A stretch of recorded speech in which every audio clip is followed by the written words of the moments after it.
Notre moi personnel, ce qu'on appelle l'ego, recherche le pouvoir, recherche une toute-puissance. Et quantité de gens, toute leur vie durant, cherchent à réaliser des ambitions, cherchent à atteindre, ressentir cette toute-puissance, le grand pouvoir. Pour atteindre ce grand pouvoir que recherche l'ego, il s'agit de combattre, lutter, forcer, faire beaucoup d'efforts. Et peut-être de temps en temps, on ressentira une toute-puissance. Comme vous le voyez, c'est complètement contraire à ce que la voie intérieure propose.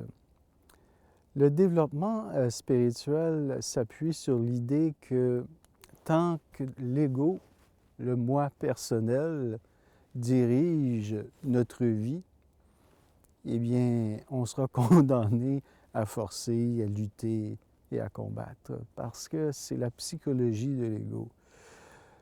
Dans une autre vidéo, on a parlé de ce sentiment de vide que l'ego ne veut pas vivre, ne veut pas ressentir. Et c'est pour ça qu'il cherche à se dépasser, se défoncer et atteindre cette toute-puissance. Lorsqu'on tourne notre attention vers l'intérieur, lorsqu'on amorce un développement spirituel engagé et on pratique la méditation, et on met tout simplement moins d'énergie dans l'ego. On met plus d'énergie dans notre essence, dans notre être. On fait une expérience qui est beaucoup plus haute de soi-même.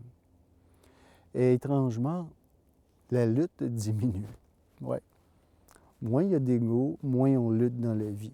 Plus il y a de l'ego, plus on se défend, plus on se protège, plus on est forcé à combattre, se dépasser et à lutter. Juste en parler, c'est fatigant.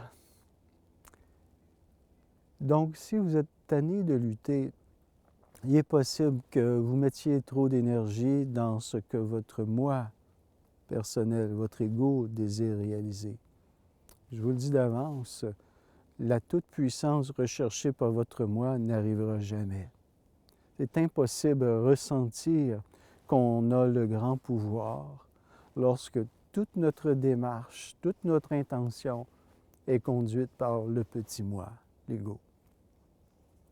En revanche, si votre attention est portée sur votre grandeur spirituelle véritable, eh bien là, ce n'est plus l'ego qui conduit la vie, c'est la grandeur.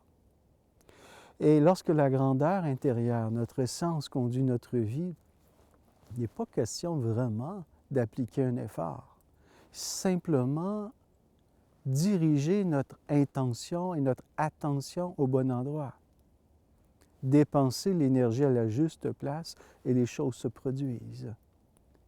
Sans effort et aussi incroyable que ça puisse paraître. La vie, lorsqu'elle est supportée par son essence spirituelle, est facile, mes amis. C'est comme ça.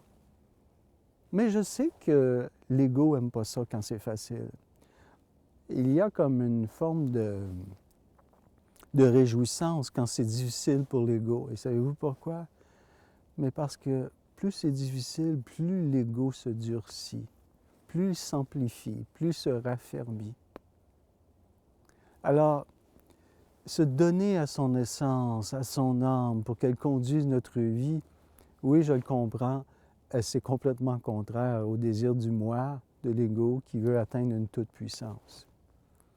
Alors, vous voulez plus de facilité dans votre vie, vous voulez que ça coule, vous voulez moins de lutte, moins de combat.